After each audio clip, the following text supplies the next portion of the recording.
So my name is Shivangi Gupta, and I've been associated with academics since roughly 10 years now. And it's totally my passion to work with children, to work with academics. Prior to this, I worked in corporates like HCL, TCS, and Infosys. So I worked in corporates a lot, and I thought, let's live for the passion now. And currently, I'm working for Manchester College, and I do various roles, right from admissions, inquiries, dealing with tutors, dealing with students, presenting webinars, so everything, all sorts of things. And at the moment, because loads of people are failoed in this country, so it's too much work, and everybody does multitasking here. So that's about myself. Brilliant. So before I start today's agenda, I just wanted to thank everybody on the screen today, and congratulations. Plus, I appreciate you all working as a pre-primary teachers, or like Neetha ma'am, she has been in the industry for so many years with the great experience she has. I'm sure some of you have those kind of massive experience. So you're doing a wonderful job. And basically with the pre-primary teachers, because if you imagine a building, if the base is not strong, the building is going to fall apart. So with you guys nurturing a kid's life and making them ready for the life ahead is a wonderful job. So pat on the back for everybody. Now you're doing a wonderful job. Okay, so let's get started without wasting more time. So that's the first screen. Now today's agenda basically would be introduction to child development. You're going to listen this word more often in today's session because it is based on child development today. The second would be stages of child development. The third will be importance of brain development in child. Now it's really important for us to know that 80% of the brain already develops when the child is in the early stage. So as a tutor, as a coordinator, as an educationist, it's really important for us to know the brain development of child and help them and nurture them in the way that's going to help them growing ahead. Then the most interesting part of today's session would be activities, having a learning rationale. Basically, we call it a Y factor here. Now, the word rationale is very sophisticated, and we always use rationale in this country. If I say logical, it means the same, but logic is basically related to new numbers or numericals. Let's say if and Y factor, that's basically relates to logical. But when we do things here, we say rationale. Rationale means having a strong reason. So I'm going to talk loads about activities, and that will help you, mostly pre-primary teachers, about knowing when you frame activities, the rationale is very, very important. The why factor, that if I'm doing this activity, why am I doing it? We as a teacher have to find an answer first, and then we can explain it to the kids. Last will be question session. So as you can see by my agenda today, that I'm going to do most of talking, but I'll definitely give you time to talk. I'm not a rude lady. I will definitely hear to your questions or concerns or any queries you have. Okay. So let's get started. And if you think I'm going a bit fast, you can always stop me. And if you want something to be repeated, I can always do that. So as coming to the first slide, talking about child development introduction. Now you'll find so many definitions about it, but I think this is the most important one.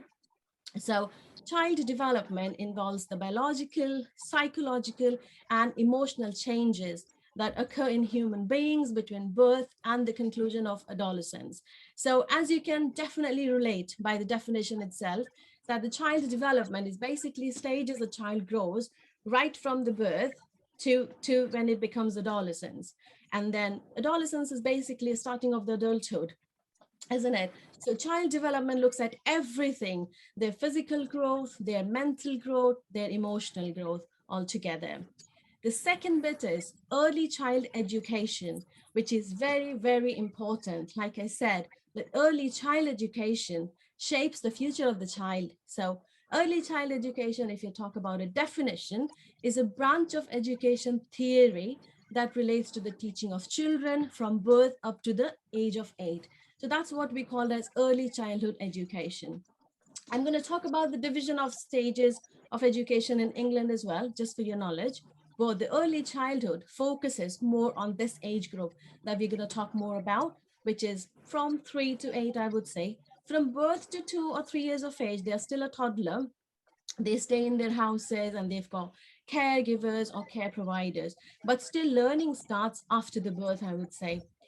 The third part is early childhood experiences have a profound impact on brain development, affecting learning, health, behavior, and ultimately lifetime opportunities.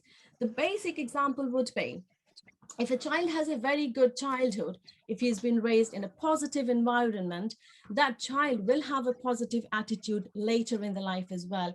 Even he encounters any problems or trouble, he'll definitely have that positive attitude to fight back.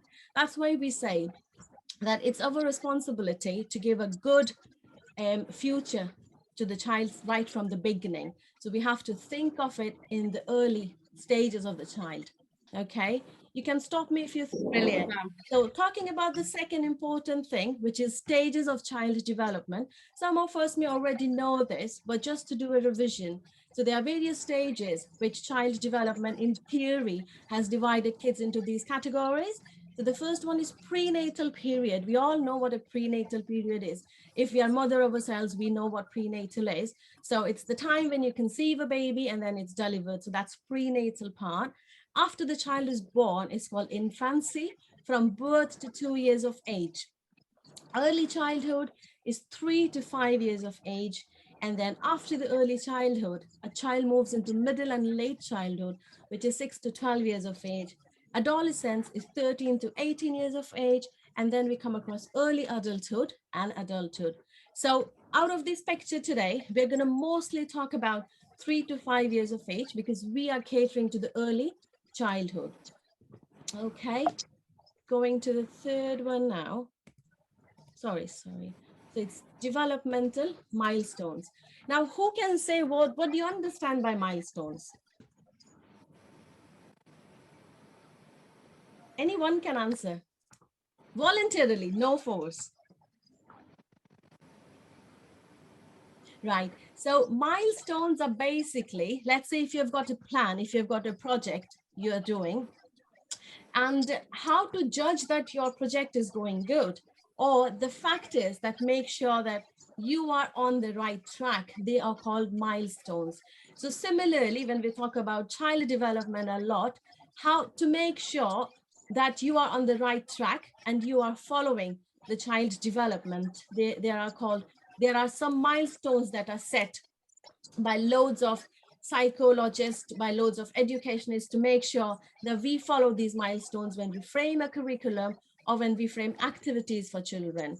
So I'm going to talk about these individually in separate slides, but just to give you an overview, the first one and the very important one is gross motor skill development, fine motor skill development, cognitive development, social and emotional development, and speech and language development. Now, out of these, if you see the first two are mostly related to the early childhood. Now, everything is related to the early childhood, but the first two, gross motor and fine motor, are basically to do with the physical growth of the child. The most important bit here is cognitive development, because cognitive development is the overall functioning of the brain.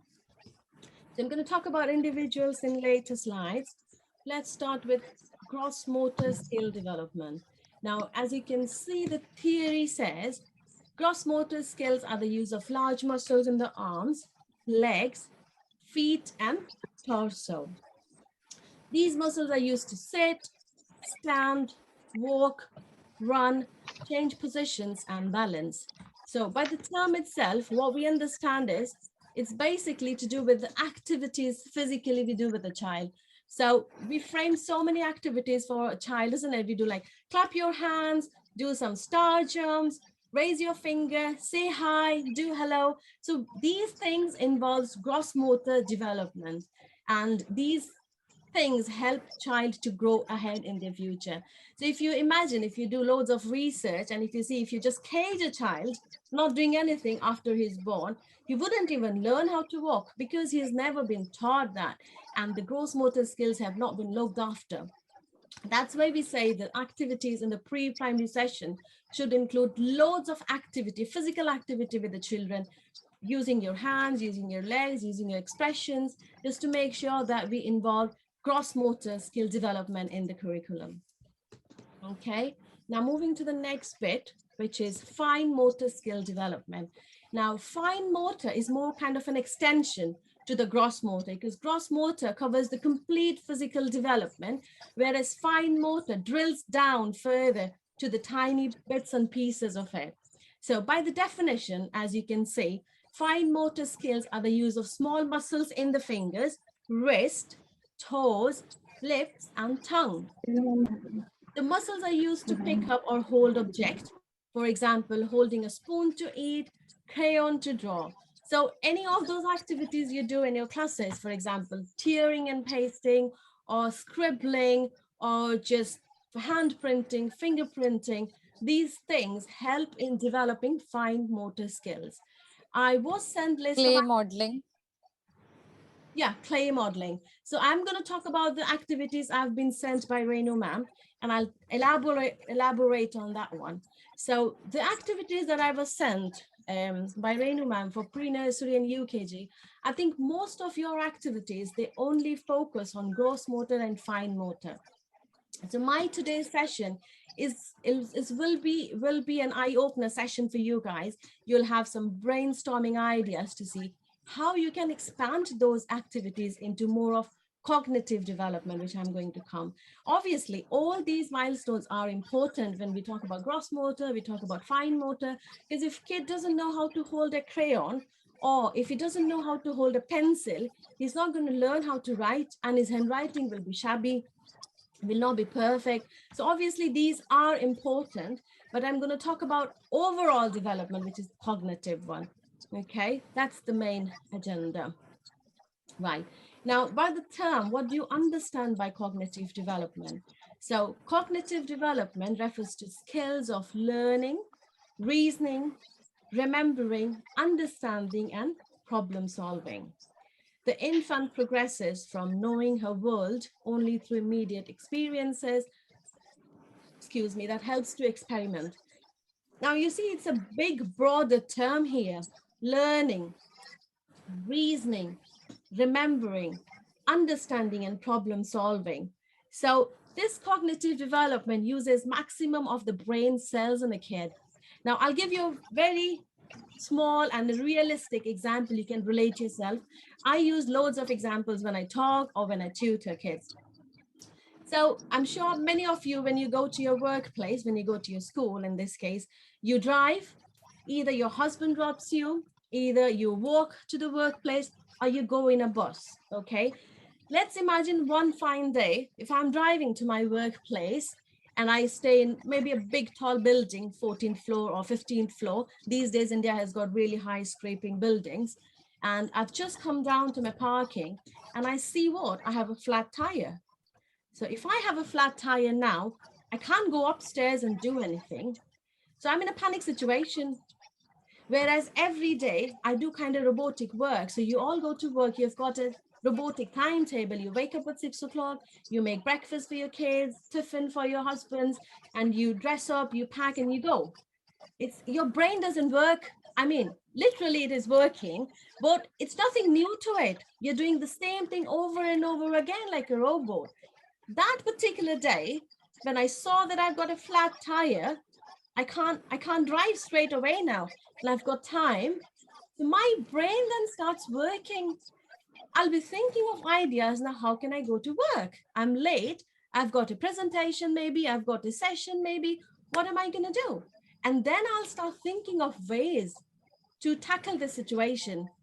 I'll either think, oh, let me walk to my parking gate and I'll get a rickshaw. But when I go to the rickshaw, I realize I don't have cash and the rickshaw people can't swipe the card. Then I call my friend to say, oh, can you come outside the school and can you pay me for this rickshaw people? I've sorted the problem, I've tackled it, but you see the difference from everyday routine to what happened today. I solved a problem, I used my brain, so my gray matter of the cells really worked hard, and I've learned two things today. Can anybody say what I've learned today? with this case study? Anyone? We have many other options other than driving to the to our workplace. We are having other options also. So like cab, rickshaw, whatever we are having. We need to reach to our place, to our goal, to focus. We are very much focused on our goal. So we anyhow manage things just to reach to our goals. Yeah, brilliant. That's a good answer. But I would add some more points to it. So what I've learned today is I should have changed money in my purse in case I need it. Plus, I have to plan my journey at least 15 minutes early. So let's say my school timing is 9 o'clock, and every day I just reach 5 minutes ago. So I'll plan in future that I need to plan my travel at least half an hour early if I stay really far. So you see, today what has happened is my brain has worked and I've used it. I've recycled it. I've sorted a problem. That's the same thing with the kid. If you do a robotic session every day, they come to the class, they sit down, they do a bit of rhymes, a bit of writing, and they go home, their brain is actually not working. Not working as in you're not giving them any challenges. They've got loads of gray cells in their head, but it's not being extracted. They are not being challenged to explore new ideas. Whereas today, the problem I have, I explored the options. So you said options, which is really good. So your brain looked out for something else than the robotic thing that you do every day. Similar is the case with the kids, that if you give them challenges, they're going to nurture it, they're going to explore ideas, and their brain will develop. So I think cognitive development is clear for everybody now, is it? Can I have thumbs up from everyone? Yes. Good. I can see few of you have closed your video. Good, good, brilliant. Right, now coming to social and emotional development, as the term explains itself, like social and emotional development involves skills such as self-awareness, forming relationship with primary caregivers, interacting with other people, responding to feelings, and learning self-control. So the very easy example would be when a kid is in a house until 2 years or 2.5 years, all they know is their mom, their dad, grandparents, if they have brother, sister, that's it. That's their social arena at that point of time. However, when they go out to the school, when they meet new people, they make new bondings. They understand that they've got a teacher, they've got friends, they've got caregivers. So they are introduced to various new relationships, and a new emotion and a bonding develops. So that's about social and emotional development. Now, coming to the last milestone, that's speech and language development. So speech and language development involves gaining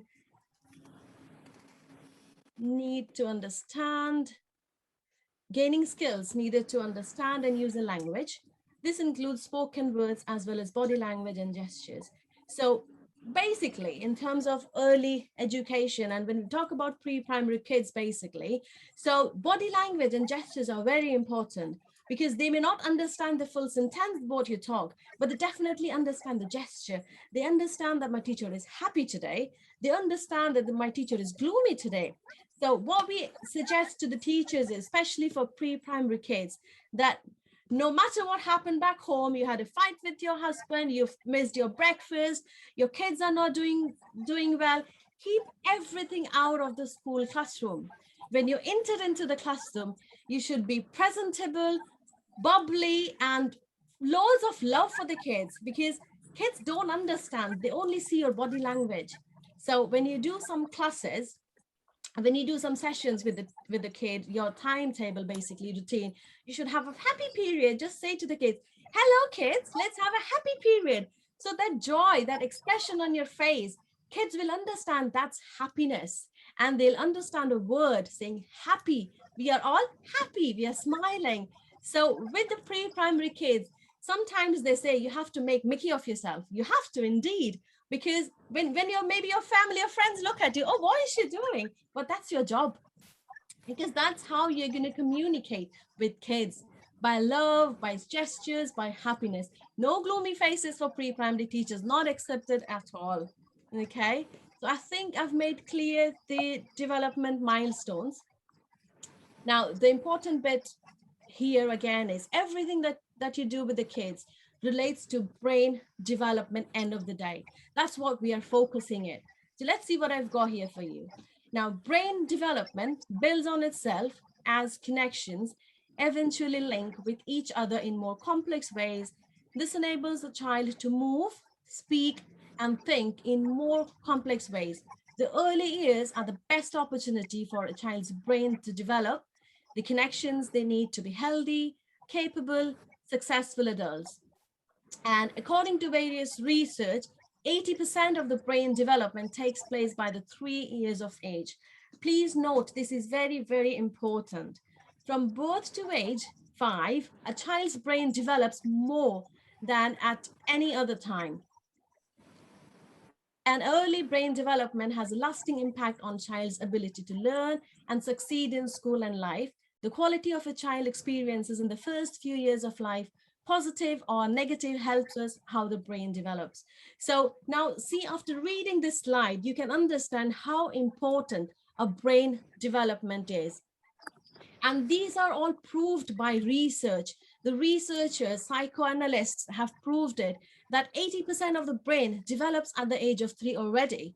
So you see how important it is for us to make sure that we use that 80% and give the child the best we could, because the brain is already developed. All we need to do is nurture it, nourish it, explore it, challenge it, so that the child evolves as a good human being. Now, I am mindful of the time. We've got 10 minutes left with this session. And once we finish it, I'm going to go to the next session. Okay. Now, so talking about brain development, as I already explained in earlier slides, that the experience you give child in the early stages is going to have a big, long impact in future. So we have to make sure that we use maximum of it. And when you frame any activities for children, when you think about it, any concept, don't think it's difficult for the child. Obviously, you're not going to giving them statistics or rocket science, but the things you plan and frame from the early childhood stages, make sure it's challenging. And then when you challenge a child's brain, that's how it's going to affect. Any questions so far? Because I am running out of the time now, and this session is going to end soon. So any questions, anybody? Are we all good?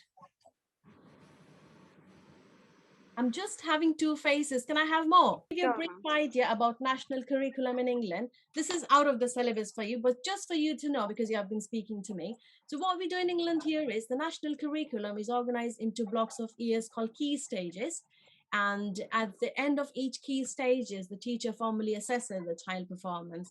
So basically there are 4 kind of key stages here.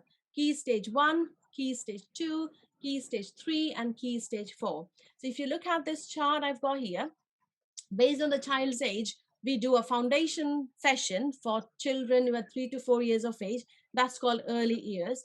Then we've got 4 to 5 years of age kids are in reception, we call it.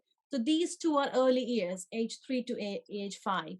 Once they start to move into year 1, which is basically class 1, they're called key stage 1 students. And then when they move to class 2, they're called key stage 1. So year 1 and year 2 is clubbed into key stage 1.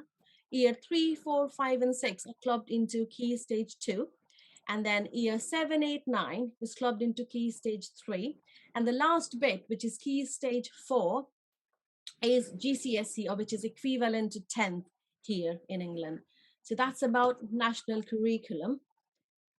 Now, I think this session is a bit elongated, so let me not waste the time and move on to the next slide. Can everybody see it? Yes, ma'am. Right. Yes. So, Yes, ma'am. Yes, ma'am. brilliant. Yes, ma'am. So Yes, this is ma'am. the important part I'm going to talk about.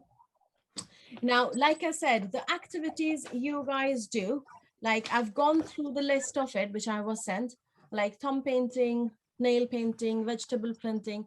So those are good activities. But here in England, those activities are done in nursery. Nursery here means daycare. So the children who don't go to formal school, let's say if the parents are working or they're key workers, they're doctors, nurses, they can't leave their job, they can't have at home with their kids. So they leave their kids into daycare, which is called nursery. So those activities are basically done in nurseries here. However, when you move to a formal school, like from early education, kind of thing. We have got concept-based activity. So anything you teach, you don't have to have those activities only for fun bit, but you can have activities for concept introduction, for any numbers you teach, any alphabets you teach. So we've got concept-based activity. Now, any activity sheet, if you're looking at my screen, any activity sheet here is divided into 4 parts basically. So any activity sheet you make, this would be a task for the coordinator to watch out. So anything your teacher does, I'm sure you do check what your teachers are preparing for the activity. So now onwards, it's just a suggestion, you can take it from myself. So any activity sheet your teachers make or you make as a teacher, you have to make sure that your activity sheet is divided into 4 parts. So can everybody see my screen? The Yes, ma'am. camera. Yes, So ma'am. this is just like the example of what's done on the screen. So your activity sheet should have 4 bits into it. What to do, the activity basically, what you need for those activities, extensions if you want to add anything, and questions to ask. So the rationale bit I was talking about, that any activity you do has to have a strong rationale. Strong rationale would be wrong English. Rationale means a strong reason behind it. So this sheet is going to help you when you frame an activity, what to do, why you need, what you need, sorry, extension, and the big thing is questions to ask, that what's going to come out of that activity, what are you going to actually do with it. So that's the important bit. Now, let me go to the next slide. Is this page clear to everybody? The 4 parts of the activity? Yes, ma'am. Yeah, can Yes, I have ma'am. hands up? Everybody. Good, brilliant. Now, who is going to volunteer to read this activities, what to do? I need one volunteer for sure. Who is going to read it? I'll read, ma'am. Good, who are you? Can I have your name, please? Abneet. Avneet, brilliant Avneet, thanks for coming up. Can you read what to do section? Yeah, write 1 to 20 or 10 on leaves. So you end up with number cards. Mhm. Ask your child to help you remember the numbers as you write them. Ask them to help you put the leaves in order, starting with 1 in a line. Play games like flip over a few leaves while in their ordered line and ask the child what the hidden numbers are. Choose 2 leaves at random, asking which is the higher, lower number. Check by counting to see which comes first. Choose a leaf each. Who has the higher number and has 1? Put down 2 numbers. Can the child say which number would go in the middle? Example 6 or 8. Mhm. Put down a leaf. Can the child find the leaf which shows 1 more and 1 less? Brilliant. So has everybody understood this activity, what you have to do? I am going to explain Yes, it, ma'am. definitely, but I want you guys to read through so that everybody gets to know it. Now, who's going to read what you need? Just 2 things.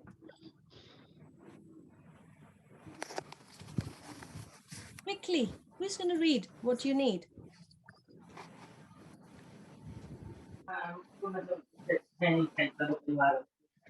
What? Bill. Leaves, permanent permanent markers. Leaves and markers. permanent. Brilliant. Who's going to read the extension bit for me? Okay, I'll read, ma'am. Good. Go on. Shall I start, ma'am? Yeah, go on. Whoever said the first Yeah, one. place a leaf on a sheet of plain paper. Can your child draw spot which match the number? Mhm. Hide the leaves for your child to find and then put it in order. Okay. Lay out the leaves randomly. How quickly can your child find A? 3, whatever the example is given, etc., etc. Good. Brilliant. Who's going to do the last bit? Questions to ask. Ma'am, I would like to read. I can. Nishtha this side. Yeah, please go ahead, Nishta. I can't see Questions? anything because I'm sharing my screen. Go on. Yeah. Questions to ask. What number should I write first? What comes next? Good. Can we put them in order? starting with the lowest number. What will the last number in my line be? Mhm. Can we say the numbers in order? Good. Which number is missing? Who has the higher or lower number? Brilliant. Thank you, 4 of you who have just spoken. Now, how do you feel about this activity? Do you think it's good? Yes, ma'am. Yes, ma'am. Yes, ma'am. For number activity. Yes. So you see how a concept-based activity can be developed. Let me tell you, schools in England, they are not private, they are government funded. They don't have so much fund to spend in activities. Like in India, you do fancy glitter sheets, you buy loads of craft things, don't you? Whereas here, the schools are government funded. They do give you good things in terms of technology. Every children gets an iPad, they get a laptop, they've got huge collection of library. But when it comes to activities, they think out of the box. And this is a very good example of it. So I believe everybody has got what this activity is about. Can I just have hands up from everyone? Yes, ma'am. Yeah. So just to do a recap for, let's say if anybody has got any confusion, it's a simple activity for numbers with learners. And I've seen the curriculum that Renu ma'am sent me, that you do have numbers, ascending order, greater than, less than, numbers and writing. So this activity, what does it cover? It covers number. It covers greater than, less than. It covers what comes After, in between. before. Yes, And between. it covers what comes in between. So it covers everything that your syllabus has, and it's a very small activity. All you have to do is take some green leaves and permanent markers. You can have 2 groups if you've got 30 kids in a class. So you can have 15 kids in a group near the round table. Just take 10 leaves and start writing the numbers. While you're writing the numbers, your game starts, and then you'll say aloud 1, 2, 3. As a pre-primary teacher, you have to take initiative. It's more kind of reactive, proactive thing that you have to do rather than reactive, because kids are tiny, they've got mood tantrums, they won't be looking at you, they've got tens of distractions in the classroom. So it totally depends on the tutor.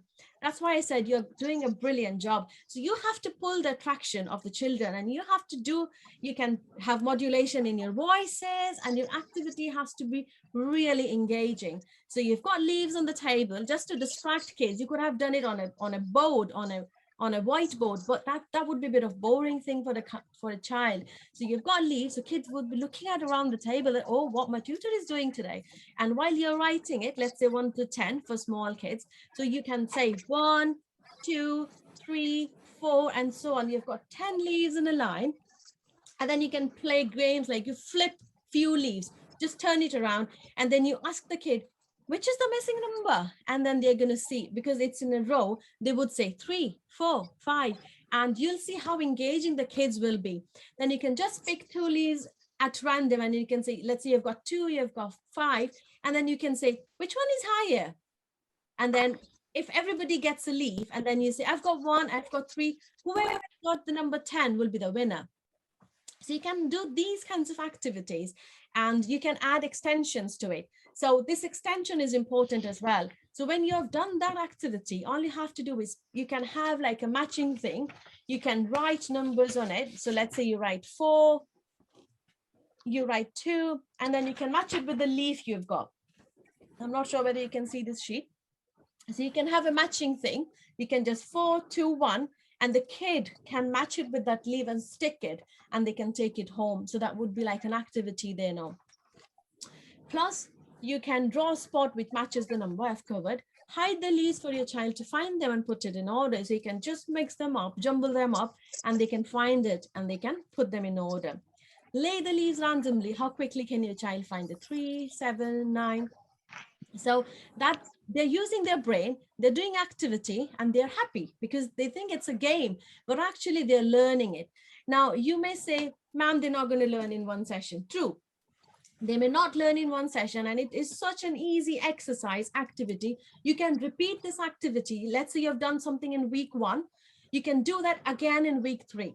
You can do that again in week 7. That's a study cycle. This session is too tiny for me to cover everything. So that's a learning curve we do with the child. When you introduce one topic, you have to repeat it after a couple of weeks and again after a couple of weeks. And then you have to graph the learning of the child as well. But that would be too deep knowledge for today's session. And I can cover off later if Renu ma'am wants me to run more sessions. So is this activity good? Ma'am, I have a question. Yeah, go on. Yes, sir. Yes. Vibha Mishra this side. Yes, Ma'am, if we have autistic child in my class, so how I can tackle with number system? Right. Autism is a very good Yes. topic. It's an interesting topic when we talk about child development. And I've recently completed CRPD level 5 in child development. That's why Kanasur asked me to do this. Now, Because number clarity is not there now. That's why I'm asking, because Yes. autistic, yes. they get mixed up with things basically. Yes, right. And for autistic child, I can do separate activities if you want me to. Now, when you run a classroom, basically in England, what they do is if you've got an autistic child, there has to be a separate teacher who is trained on that one. So every class will have some special needs teacher. And the Yes, child- in our school we have special counselor, but in classroom, how to tackle with autistic child, like with number system, because they mix up all the numbers, like they don't have clarity about the numbers, about the if we are talking about English alphabet also. Right.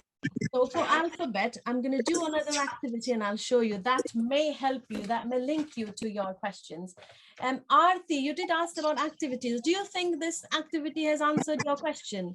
Yes, ma'am. Yes, ma'am. This is a very nice activity. I would like to say that we can extend this activity to like integral learning. I can extend this activity through like if I'll teaching them jolly phonics, so I can ask the question like pick up the number, start with sound, with the starts with n sound, and I can correlate this activity with their body parts. So I can extend this activity with many more topics. Yeah. I can correlate this activity, and this is very nice and interesting activity, ma'am. One activity for you, which I planned it for English. So let's say if I have to teach A, introduce letter A to the class, you can do that for any letter. It's a very small activity. I'm just going to stop sharing the screen now so that you can see this. I've made this kind of an A. Big A. Yeah, kind of a massive A.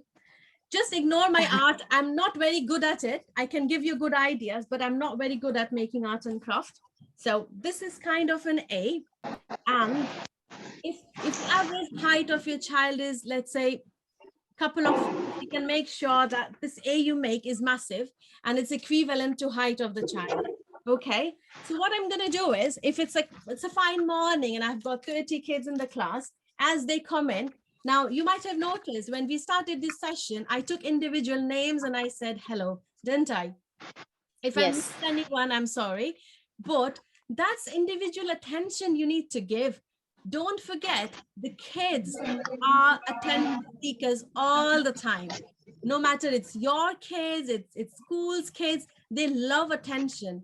And you have to give them attention being a tutor. So when they get into the class, you have to individually say, for example, hello, Steve, good morning. Hello, James, good morning. Hello, Nancy, good morning. They feel blessed. They feel privileged. So what I'm going to do that particular day is I'll have this massive A in my class with me like this. So when the kids come in, that particular day is I'll have this A in front of me. And when the kids come into the classroom, their eyes will brighten up that Ma'am has got something massive A today. So what I'm going to do is, this is Mr. A, and we all are going to do hello to Mr. A today. Steve, do you want to come forward and say hello to Mr. A? Hello, Mr. A, how are you today? So I, being a tutor, I will do that for the first time. I've not made his hands, but I'm going to make a hand as well. And I'll keep it there and I'll say, hello, Mr. A, are you okay? If you think Mr. is too much for the child, you can just say, hello, A. In this country, they are very formal.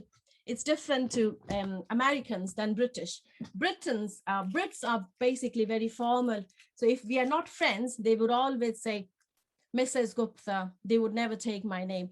Even in kids, in clusters, if I go and meet my daughter's friend, they would say, hello, Yashvi's mom. They'll not say who I am, or they'll say, hello, Mrs. Gupta. They will say that. Even to their teachers in this country, they don't have culture of ma'am and sir. So if it's Mrs. Jamieson, my daughter will say, Mrs. Jamieson taught me that today. Mr. Joseph taught me that today. So that's in here. So what I'm going to do is I'll just put this and I'll say, hello, A. And all the child would definitely want to come forward and they would like to say, Mr. A. You will see how attracted the kids will be towards this A. They would love it. And all would like to come forward and say hello to Mr. A. They'll do it. Now, in your class, you've got 30 kids, including myself, 31. So I am going to say hello, A, for the first time. And those 30 kids will say hello, A, as well. So including myself, I have said it first time and I can hear that A 30 times. End of the day, when I go home, anywhere I see this structure, I will say, Mama, that's A. Dada, that's A.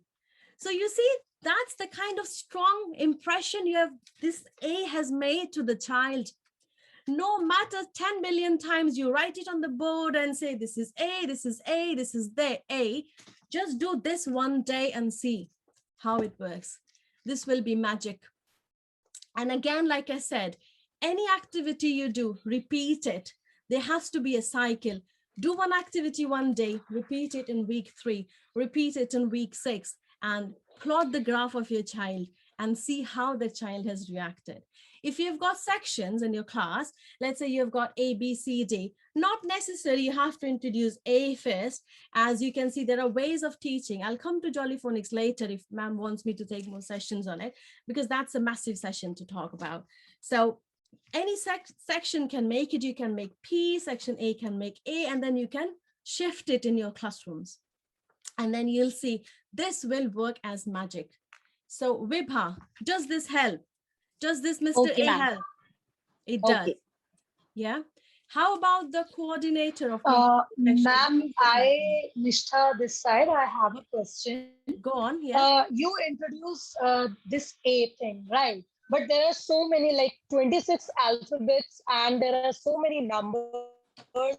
Also, we are teaching kids the Hindi also. So, like in one session or maybe in 2 sessions, how we can introduce all the massive, like this is a massive thing, or this is the massive subject. So, how we will be going to introduce this? Like every day? You have to do it slowly and gradually. You can't introduce 26 alphabets in one day, can you? You can't. Yeah, definitely. You have definitely. That's why planners are built, isn't it? Every teacher has to build a planner. And then, like I said, if you're introducing A, it's not necessary that all the sections have to introduce A. If you think it's too much craft work, I'm sure you do tremendous craft work. This is not expensive at all, trust me. This is nothing. The kind of craft work teachers in India do, I know it. I've been in school for like 3 long years. I was a coordinator myself. I know the kind of craft work and the hard work teachers do. This is nothing. The teachers would be smiling. What, ma'am? This is nothing. So this is just an easy concept. I told you, in England, schools are not private funded. They are government funded. And the idea they use is amazing. As you can see, this is nothing. It's a small idea, but you can have it. You can have A, or if you don't think A is going to, if you think 26 alphabet, I'm not saying you have to do it. It's up to you how you want to take it. If you think the vowels are complicated, you can use vowels like that. If you think some difficult sounds, the sounds like X, H, if you think they are complicated, you can introduce them like that. And don't forget, when you make these alphabets, you can make numbers out of it. You don't have to throw it. For example, you have made A, and if somebody has made T and somebody has made E, you can make words out of it. Like I talked about activities extension, you can think of ideas how to extend it. You can make an apple if you make 2 Ps. You can make ball, you can make bat, you have made B, you have made A, you have made T. Use it when you're introducing the number.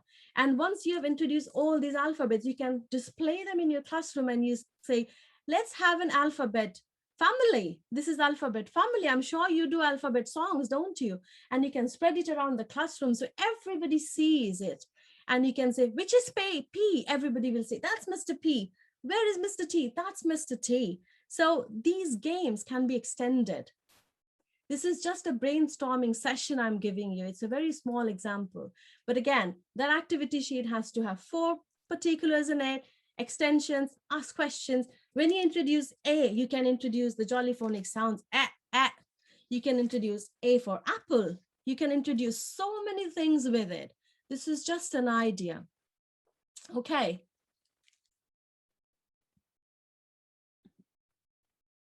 Right. So this is one important game that we play in this country. Now, this is about, again, activity related to words, vocabularies, and things you see around your surrounding. Now, this game is traditionally played all over UK. It's called I Spy with My Little Eyes. I've got a tiny thing for it. Who can tell me who a spy is? Yes, ma'am. Yes, Right. ma'am. So this game is very traditional game. We call it I Spy with My Little Eye. Who a spy is? Yes, I was asking you a question. Who knows what a spy is?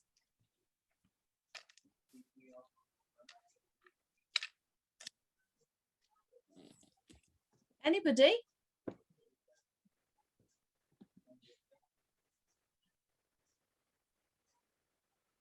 Hello.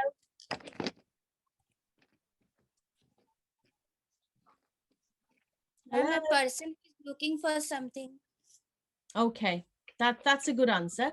So spy is basically a person who is kind of a detective and whose intentions are not clear. You don't know what that person is doing, but he's a hiding person and he's doing stuff. So this game is very, very popular in England, and I've got this kind of thing. Can you all see me? With this binocular kind of thing. So the game traditionally goes as I spy with my little eye. For example, in this room, so I would say, I spy with my little eye. I'm not going to say the word I'm spying at. I would just say, I spy with my little eye something beginning with V. Who can say what I'm spying at?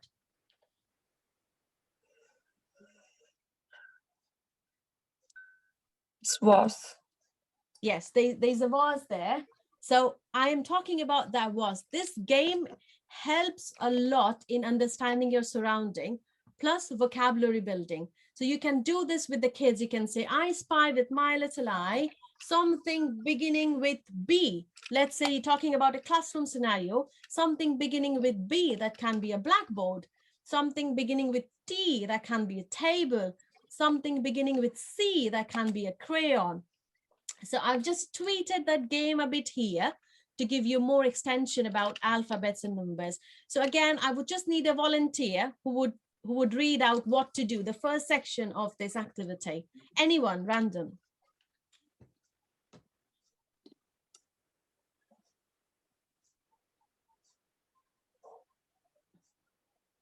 Anyone? Ma'am, I can read. Yes, please, go ahead. Yes, this is Madhusri. Thank you, Madhushri. Can you just read it, the first bit? What to do? Play the traditional game I Spy. Pick something that you can see and give a clue with the phrases. I spy with my little eye. Something beginning with, for example, if you are looking at your cat. You would end the phrase by saying the C sound. Your child guesses the mystery object. Saying words which begin with the sound, keep praising any words which begin with the right sound and give clues if the guesser gets tired. Or swap roles and play again. Key tip: use the sound, not the letter name. Then Yeah. With the game, Mhm. yes, ma'am. Try to use pure sounds which your child will have learned at school. The hardest are F, L, M, N, R, V, W, X. If you are not used to this. Brilliant. So whoever teaches phonics in your class can relate to this activity or game. So what I've done is, like I said, the traditional game is you look around your surrounding, you look around your room and you name objects. So if I say, I spy with my little eye something beginning with P, what that would be, Madhushri? Pencil. The pen I've got in my hand. So Pen, this is like yes, a, ma'am. You're holding a pen. yeah, brilliant. So you can do the same thing with phonics. For example, if you've got like this apple structure or a structure, you can say, I spy with my little eye something beginning with a. And the child knows that that a sound is going to make objects like apple. It's going to say sounds like, I spy with my little eye something beginning with ta. So that's table. So rather than using the letter, you can talk about the sound. So the child will relate himself, will understand the sound, plus objects related to the sound. So whoever is the English teacher, how do you think about this activity?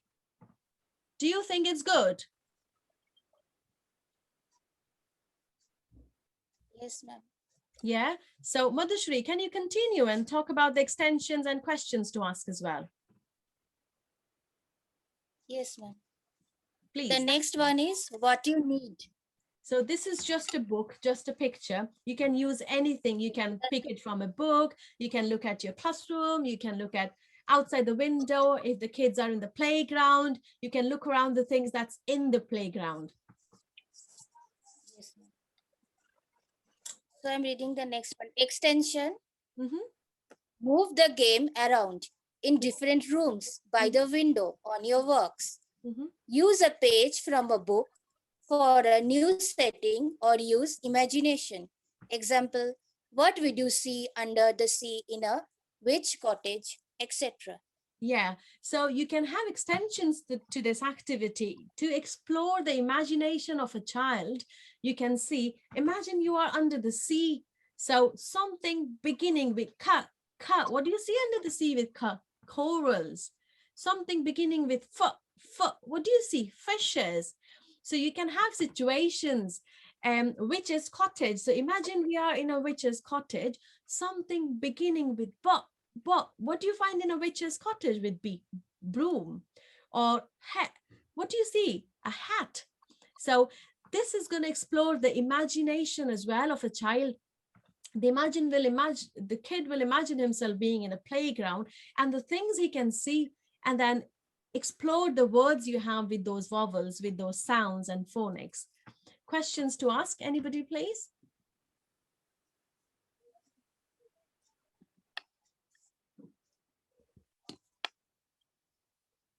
Okay, I'm going to finish it. So extra questions which you can ask is, can you guess what I've seen? What things can you think of which begin with the same sound? Does ball really begin with ma if they've used a ma sound for a ball, for example, with a kid? Can you have a go? What can you see? What sound does it begin with? Try whispering it if you need. So just to give them help, you can whisper it, cat, cat, cat. So just to make that game interesting, your activities can have loads of things to it. Okay. So you can would like to try it in our classes. Yes. You can try it with your kids as well. So let's say if I am going in a long drive with my kids, and if my kids get bored, I would say, let's play the game I Spy with my little eye. And my daughter, the elder one, she's 10 years old, but she still loves playing it. I Spy with my little eye. Anything around the room or in your kitchen, she would just say, one fine day, I was just puzzled. She said something beginning with C. And I was like, I'm sitting in my drawing room. I can't see anything. And she pointed at the cooker, which was far behind the corner of the room. There was a cooker in the kitchen. So when you play this game, you will see how imaginative the kids can be and how quickly they use their brains for it. Okay. So let's go to the last one. I've got one more activity to share. Right. So this activity would be loved by kids if you've got baby girls in your class. So this is make a food for a tea party. Who would like to volunteer and read these what to do thing? Yeah, I'll do that. Good.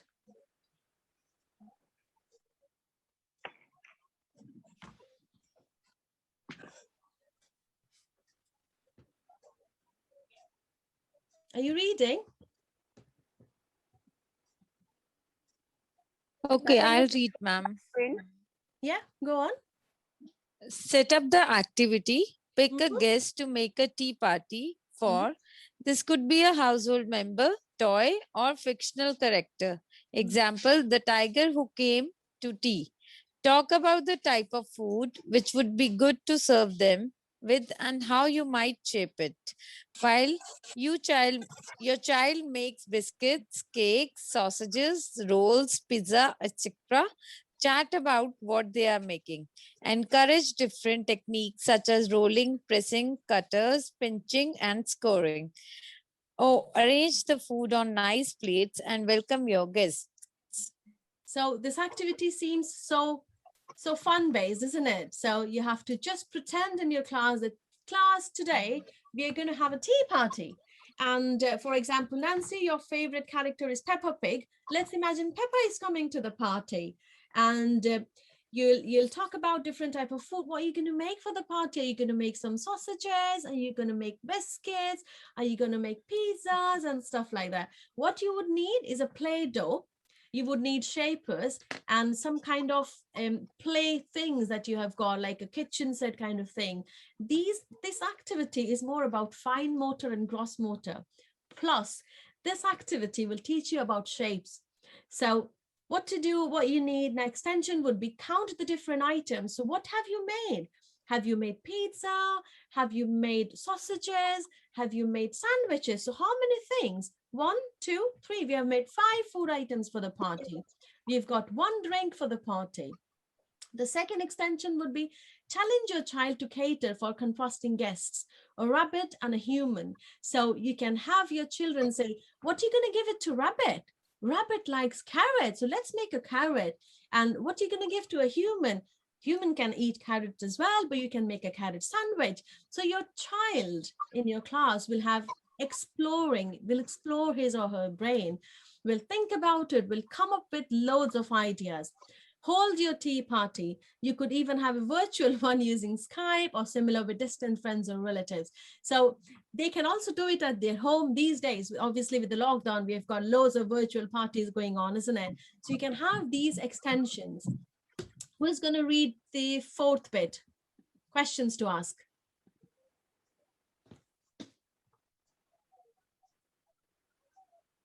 Anyone? What are you making? What flavor is it? How can you make a really smooth, thin biscuit? How can we put a pattern on your pie top? How many cherries are there on the top of the cake? What shape are your biscuits? So these are kind of interactions you're going to have with your child, with the children in the class, like what are you making? What flavor it is? How can you make it really smooth? How can you make it really thin? How can you make it biscuit?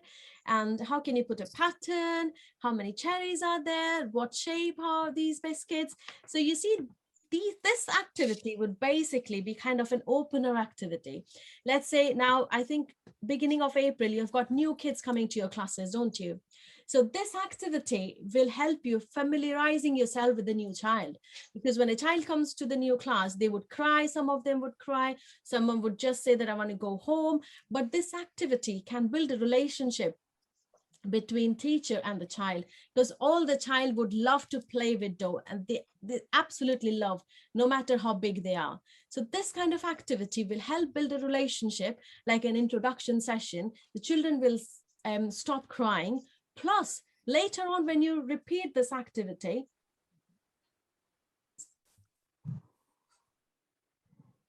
Ma'am, Shumita, this side. yes, We have already, yes. Ma'am, we have already practiced the number activity which we have shared just now. Okay. But we haven't done it with the leaves. We have done it with the paper. We have written the numbers, we have pasted on the pencil, and we hand it over to the children, and we make them children stand in front in the class. And after that, suppose from 1 to 5, we have made the children standing with the number 1 to 5. And from them, we have picked up 4 or 3 from there. We have removed those children and we ask them which number has been missed out from here. This is the way we do when we were before the COVID. But now it won't be possible for us to do it online. So how will we do these type of activities online? That I want to know, ma'am. You can do it online as well. What you can do is you can have like a strong placard kind of things, like you can have sheets, so let's say you've got these kind of sheet, like a white sheet, you can make something and hiding kind of thing, for example, like this, and you can write numbers on here, and you can have loads of pasted, cover it so that they don't see it. And then the one you want, so you've got 1, 2, 3, like a window kind of thing, you know, like cards you make. You guys do tremendous artwork, and I'm so impressed by that. This is just an eye-opener session for you guys to give you more ideas. We introduce leaf because, like I said, it's better than it's boring, isn't it? When you do with the paper, sometimes kids don't get attracted to you. Yes, ma'am. But we've got the new idea in doing with the leaves. Thank you so much, ma'am.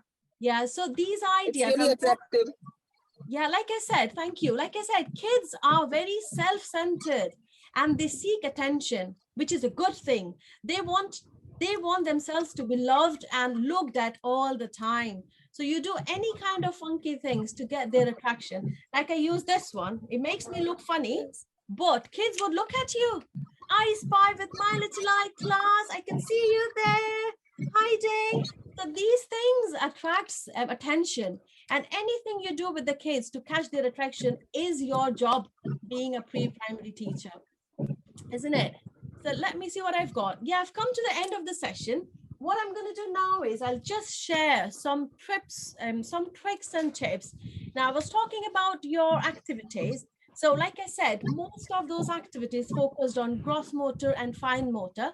So you as a coordinator or as a tutor, you would need to put in more of cognitive type of activities that will wriggle a child's brain. Plus, you don't have to have activities only for fun. You can have activities to introduce concepts.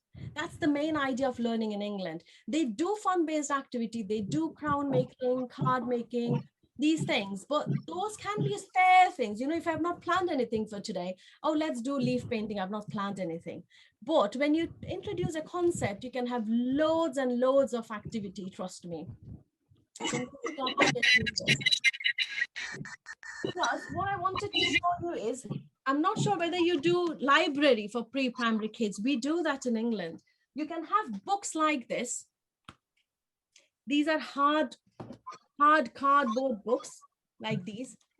So you can take kids to a spare classroom and you can introduce concept of library right from the beginning. You don't have to wait for class 1 or class 2. You can have these kind of books in your classes and you can make a note of it. You can send one book to the school.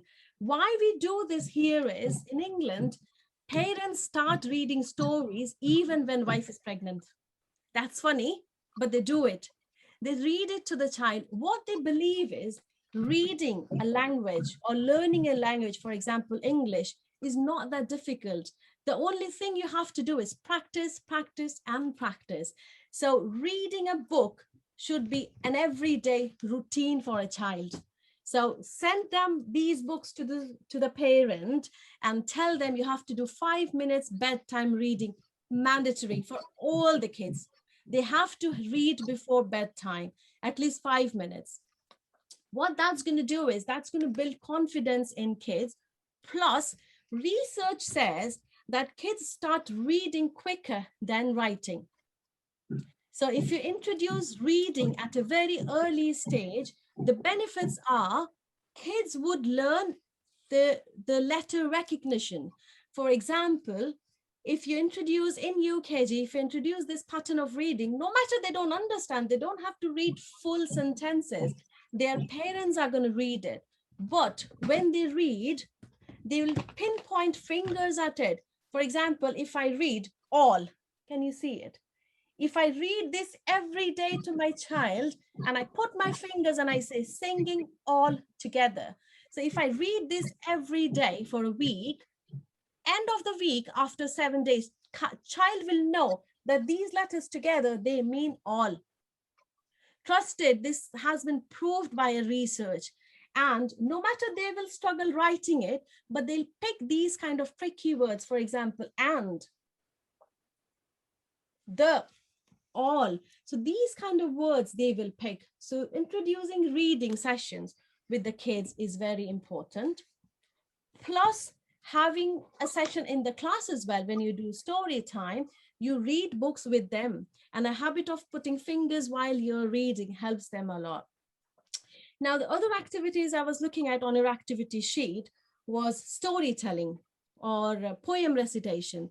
Now, what I feel is show and tell. These things you don't have to do on a particular day, because what happens is when you do these things on a particular day, it's a pressure for parents as well. What they do is they write 4 sentences in a sheet of paper and they would torture the kid. You have to learn it. And the child, when the child comes to the class, because that's a particular day you have planned it, the child is super nervous and he's very conscious of himself that, oh my God, today is a big PG examination for him. Don't do that. It has to be a normal day, any fine day, just show and tell. You don't have to have a particular day. Just, okay, class, today we are going to do show and tell. So what happens is when you do those things on a normal basis, the child's nervousness will go away. And you will see the difference. If you do show and tell one particular day, the child will come very nervous, stand on the podium, and he'll say, good morning, everybody. My name is, today I am. Why? Because he's nervous and he's not accustomed of talking this every day. That's why one special day, all his attention in his brain is on those 4 sentences he has mugged up. And he's really nervous, poor kid. Have some sympathy with that kid. Rather than doing it one particular day, do it like every random day. Today, we're going to talk about book, show and tell. Introduce the word show and tell so they know what is this. Just say, this is a book. Book, book, book. This is a book. This is square in shape. Shape, square. They may not follow you. They may not follow you. Trust me, they're tiny kids. But if you again repeat the learning cycle after week 3, after week 4, they will know this is a book. This is a square shape. This helps you learning. So these are very tiny, small tricks and tips you can use. Plus, anything you introduce, do it with a big enthusiasm. Have more activities into it. The other was card making. I know how hard work you put. I keep on saying this because I really appreciate it.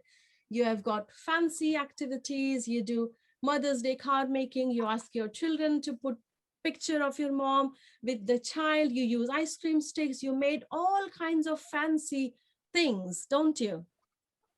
Rather than that, what you can do is ask your child to sit down with an A4 sheet and imagine how your mother looks like.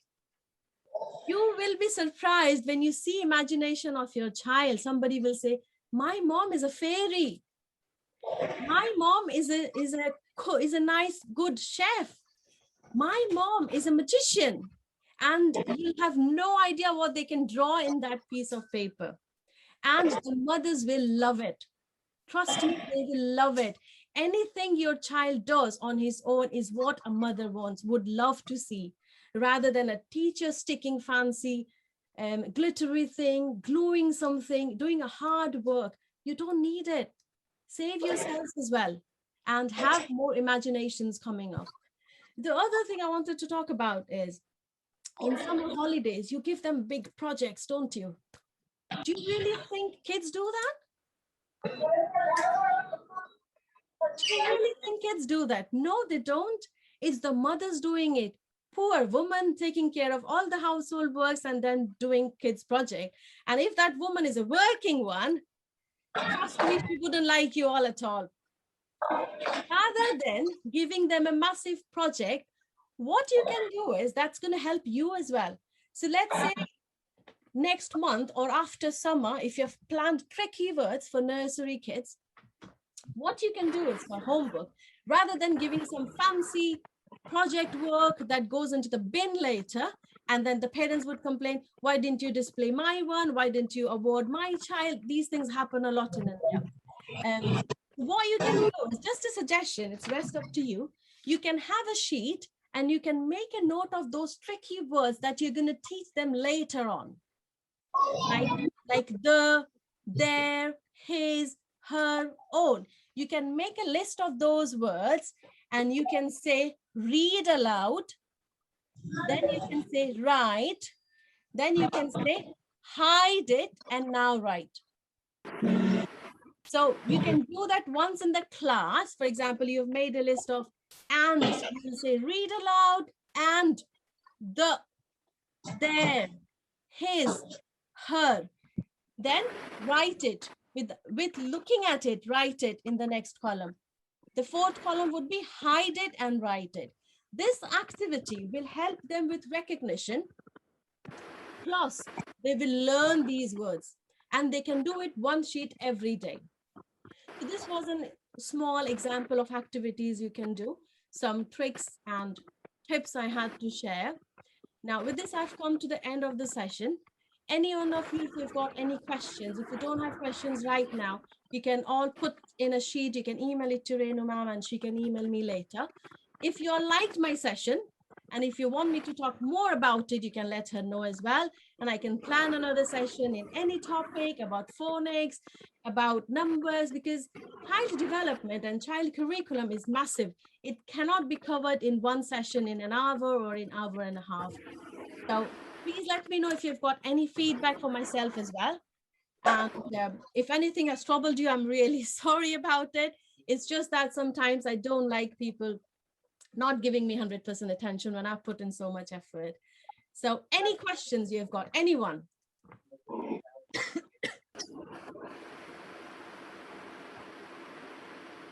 No?